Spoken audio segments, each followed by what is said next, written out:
Welcome to the Slop Farm. Enjoy the video. You start by installing Family Link and signing in with your Google account. Make sure the child's account exists beforehand.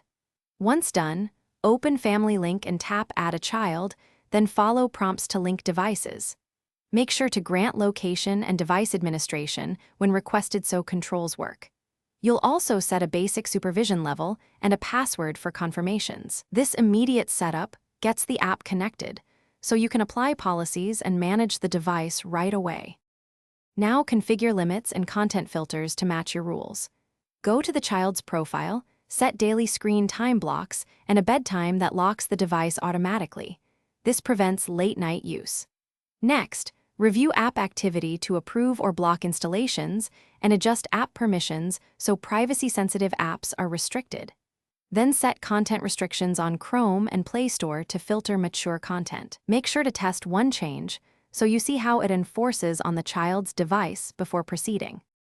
Finish by monitoring and fine-tuning settings based on use. Check weekly activity reports and location data to understand patterns, then adjust screen time or app rules remotely when needed.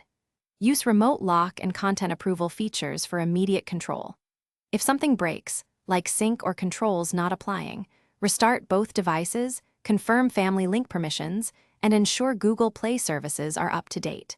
If problems persist, temporarily remove and re-add the child's account to reset. Thanks for watching. Consider subscribing if we helped you today.